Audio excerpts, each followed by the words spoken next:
कहानी की शुरुआत होती है फ्यूचर में, जहां इंसानों की बॉक्सिंग खत्म हो गई थी क्योंकि उनके बदले लोग रोबोट्स को लड़ते देखना ज्यादा पसंद करते थे। हालांकि इन रोबोट्स को भी इंसान ही कंट्रोल करते हैं। चार्ली भी एक जाना माना बॉक्सर हुआ करता था जो अब देश विदेश में जाकर रोबोट बॉक्सिंग में हिस्सा लेता है, लेकिन काफी समय से वो लगातार हार रहा है। एक दिन उसे एक आदमी का कॉल आया जो उससे अपने $30,000 वापस मांग रहा था। उसने न जाने कितने लोगों से पैसे उधार ले रखे थे। आखिरकार चार्ली ने नेटवर्क का बहाना लगाकर कॉल काट दी। तभी मेले में उसे रिकी मिल गया। उसने चार्ली को $3,000 देने का वादा किया अगर उसका मशहूर रोबोट एम्बुश बैल से लड़ेगा। चार्ली ने भी अपने रोबोट की जीत पर $20,000 की शर्त लगा दी। रिकी मान तो गया, लेकिन उसने कहा कि अगर चार्ली हार गया तो उसे कहीं से भी रिकी का कर्ज तो लौटाना पड़ेगा। फिर फाइट शुरू हुई और जनता एम्बुश को देखकर जोश में आ गई। शुरू में सब सही था और एम्बुश बैल के वार से बचने में कामयाब भी हो गया,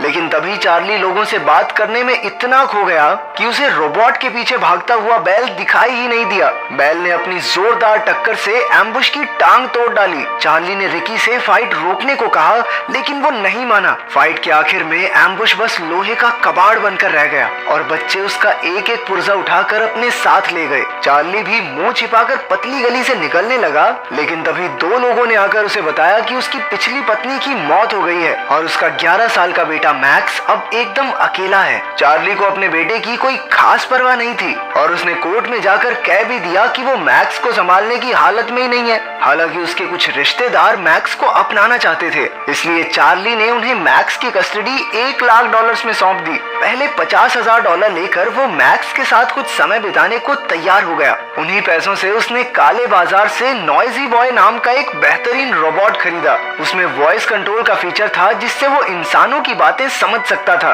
उसे लेकर चार्ली अपने जिम में पहुंचा जहां वो बेली के साथ रहता था। इतना खर्च करने पर बेली उससे बहस करने लगी कि किराए के पैसे तो टाइम पे दिए नहीं जाते, रोबोट खरीदता घूम रहा है। तभी रिश्तेदार मैक्स को उसके पास छोड़ने आ गए। इधर अपना मैक्स भी खतरनाक बच्चा है। उसे इस बात का कोई दुख नहीं था कि उसके बाप ने उसे बेच दिया, पर दुख तो सारा इस बात का था कि थोड़े भी पैसे मैक्स को नहीं मिले। नॉइजी बॉय को देखकर वो तीनों दंग रह गए। चार्ली ने वॉइस कंट्रोल चेक करने की सोची और उसने कुछ कमांड दी, लेकिन रोबोट में कोई हलचल नहीं हुई। चार्ली को लगा लो भाई पैसे गए डब्बे में, फुद्दू बना दिया दुकानदार ने। तभी मैक्स ने अपनी सूझबूझ दिखाई और रोबोट को जापानीज में कमांड दी क्योंकि वो जापान में बना था। नॉइजी बॉय ने कमांड सुनी और बस अब उसकी सेटिंग बदलने की देर थी। थोड़े टेस्ट करने के बाद चार्ली उसे अपनी वैन में लाद कर अगले कंपटीशन में जाने को तैयार हो गया। मैक्स ने वैन की चाबी चुरा ली और साथ चलने की जिद करने लगा। हार कर चार्ली को उसे अपने साथ ले जाना पड़ा। फिर वो फाइट क्लब में पहुंचे जहां काफी सारे रोबोट्स आए थे।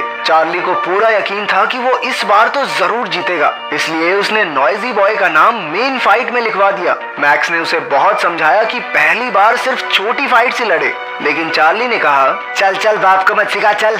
चार्ली नहीं माना और नॉइजी बॉय को चैंपियन रोबोट मिडास से लड़ने भेज दिया। शुरुआत में तो नॉइजी बॉय अपने ओपोनेंट पर भारी पड़ रहा था। चार्ली के मन में पैसों के बारे में सोच सोच कर लड्डू फूटने लगे और इसी चक्कर में उसका ध्यान फिर भटक गया। उधर मिडास ने नॉइजी बॉय पर जोरदार वार किया। चार्ली हड़बड़ाहट में ढेर सारी वॉइस कमांड्स देने लगा, लेकिन जल्द ही मिडास ने नॉइजी बॉय का सर धड़ से अलग कर दिया। फाइट के आखिर में बेचारे रोबोट का सिर्फ वॉइस कंट्रोल सिस्टम ही बच पाया। मैक्स ने अपने बाप के जले पर नमक छिड़कते हुए कहा कि उसे फाइट से पहले नॉइजी बॉय को अच्छे से ट्रेन करना चाहिए था। ये सुनकर चार्ली उस पर भड़क गया और बच्चे को अच्छी खासी सुना दी। वैसे देखा जाए तो बच्चा कुछ गलत भी नहीं कह रहा था। घर लौटते हुए वो कबाड़ खाने में नए रोबोट के पुर्जे ढूंढने गए। बातों बातों में चार्ली ने मैक्स को बताया कि कैसे इंसानों के बदले रोबोट्स की बॉक्सिंग शुरू हुई। अचानक मैक्स का पैर फिसला और वो एक चट्टान से गिर पड़ा। खुशकिस्मती से उसने किसी रोबोट का हाथ पकड़ लिया जिससे उसकी जान बच गई।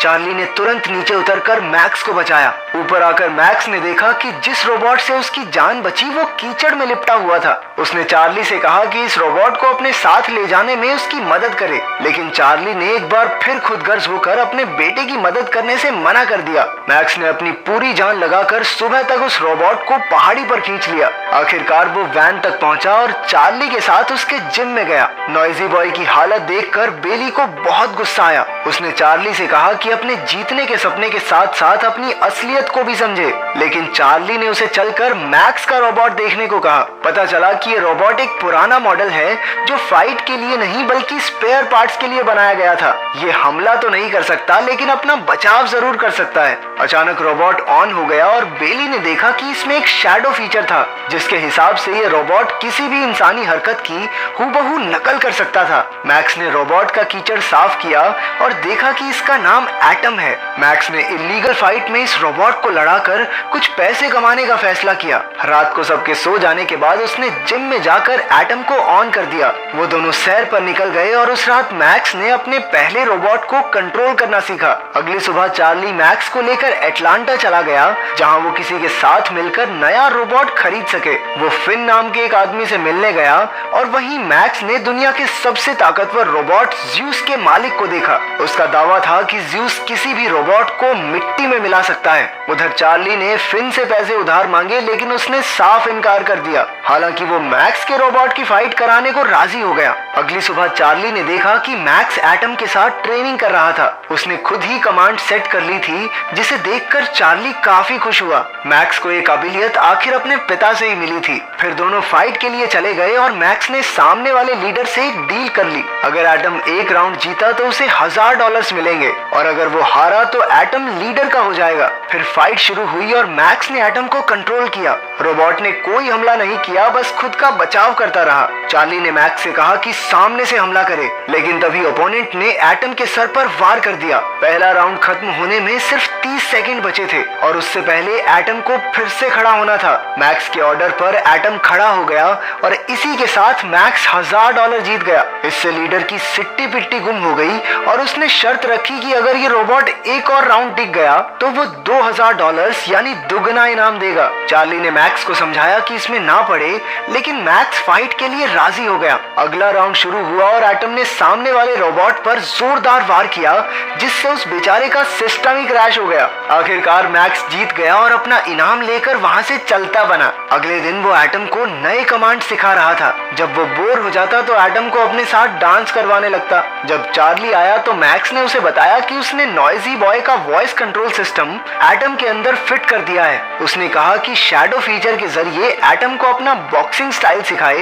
क्योंकि चार्ली अपने जमाने में बॉक्सिंग चैंपियन था। चार्ली ने मजे लेते हुए कहा कि वो तभी एटम को बॉक्सिंग सिखाएगा अगर मैक्स रिंग में एटम को डांस करवाएगा। मैक्स मान गया और एटम की बॉक्सिंग ट्रेनिंग दिन रात जोरों से चलने लगी। मैक्स हर फाइट की शुरुआत डांस से किया करता और इसी तरह एक एक करके एटम सारी फाइट्स जीतता चला गया। चार्ली और मैक्स भी एक दूसरे के साथ अच्छा समय बिताने लगे। छोटी मोटी फाइट से पैसे कमाकर चार्ली ने कुछ पैसे बेली को किराया भरने के लिए भेज दिए। डांसिंग कार की तरह डांसिंग रोबोट ने भी पूरी जनता का दिल जीत लिया। उसकी तो अखबार में तस्वीरें छपने लगी थी। इसी मशहूरी के कारण चार्ली और मैक्स को रियल स्टील टूर्नामेंट में हिस्सा लेने के लिए बुलाया गया। जब मैक्स एटम को फाइट के लिए तैयार कर रहा था तो एक आदमी ने आकर कहा कि ज़्यूस रोबोट की मालकिन फेरा उनसे मिलना चाहती है। वो ज़्यूस के लिए स्पेयर रोबोट ढूंढ रही थी और उसने एटम को खरीदने के लिए $2 लाख का ऑफर दिया। चार्ली तो उसी वक्त राजी हो गया, लेकिन मैक्स इनकार करके कमरे से बाहर आ गया। चार्ली ने मैक्स को ये डील लेने के लिए बहुत समझाया, लेकिन मैक्स ने कहा कि जरा सोचो, ये औरत एक स्पेयर रोबोट के लिए इतने पैसे देने के लिए क्यों तैयार है। मैक्स को यकीन था कि उसके रोबोट में कुछ तो खास बात जरूर है, इसलिए उसने एटम को बेचने से साफ मना कर दिया। उधर फाइट देखने आए लोगों के शोर के बीच 2 सर वाला रोबोट ट्विन सिटीज आया। फाइट शुरू होने से पहले एटम ने भी मजेदार डांस दिखाकर लोगों का दिल जीत लिया। फाइट के शुरुआती मिनटों में तो उस 2 मुंह वाले रोबोट ने एटम पर लगातार वार करके उसे हमला करने का मौका ही नहीं दिया। तभी चार्ली का ध्यान ट्विन सिटीज की कमजोरी पर गया। असल में हर पंच से पहले उसका दाहिना कंधा थोड़ा अटकता था। मैक्स ने एटम से वहीं पर हमला करवाया और उसका पूरा दाहिना हिस्सा तोड़कर एटम ने उसके सर पर जोर से सर दे मारा। उस दूसरे रोबोट की इतने में छुट्टी हो गई। एटम की जबरदस्त परफॉर्मेंस देखकर लोग जोर जोर से तालियां पीटने लगे। उधर मैक्स ने भागकर रेफरी से माइक छीन लिया और दुनिया के सबसे ताकतवर रोबोट ज़्यूस को फाइट के लिए चुनौती दे दी। बेसिकली मैक्स पूरी दुनिया को बताना चाहता था, हमारा रोबोट किसी से कम है के?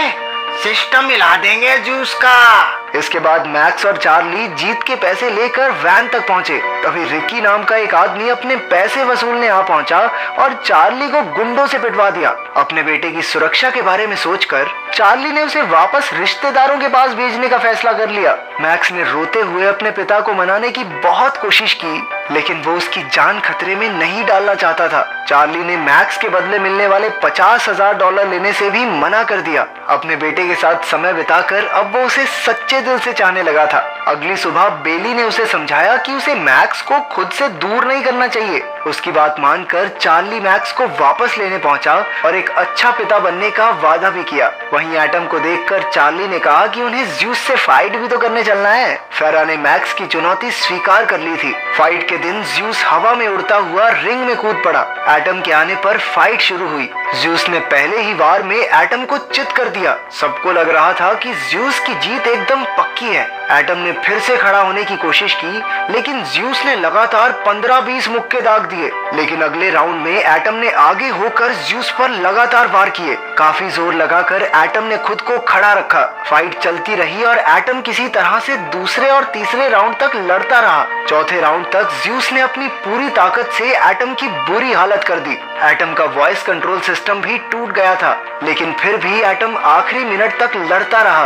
अब उसके जीतने की कोई संभावना नजर नहीं आ रही थी। लेकिन मैक्स ने चार्ली से कहा कि शैडो फीचर से बॉक्सिंग करके एटम को कंट्रोल करे। चार्ली ने एटम को जोश से भरी स्पीच दी, जबकि वो कुछ सुन ही नहीं सकता था। तभी आखिरी राउंड शुरू हुआ। एटम खुद को बचाकर ज़्यूस की ताकत बर्बाद करवाता रहा। जैसे ही उसकी ताकत कम हुई, चार्ली ने एक के बाद एक लगातार मुक्के ज़्यूस को मारे, लेकिन ज़्यूस एक बार फिर खड़ा होकर वार करने लगा। तभी राउंड खत्म हो गया और ज़्यूस हारने से बच गया। जनता जोर जोर से एटम का नाम चिल्लाने लगी। ज़्यूस के ज्यादा पॉइंट्स थे, इसलिए वो जीत गया, लेकिन जनता के दिल में तो एटम बस गया था और मैक्स को तो यही चाहिए था। मैक्स और चार्ली ने कसकर एक दूसरे को गले लगाया। आखिरकार उन्होंने एटम के साथ अपनी असली जीत का जश्न मनाया।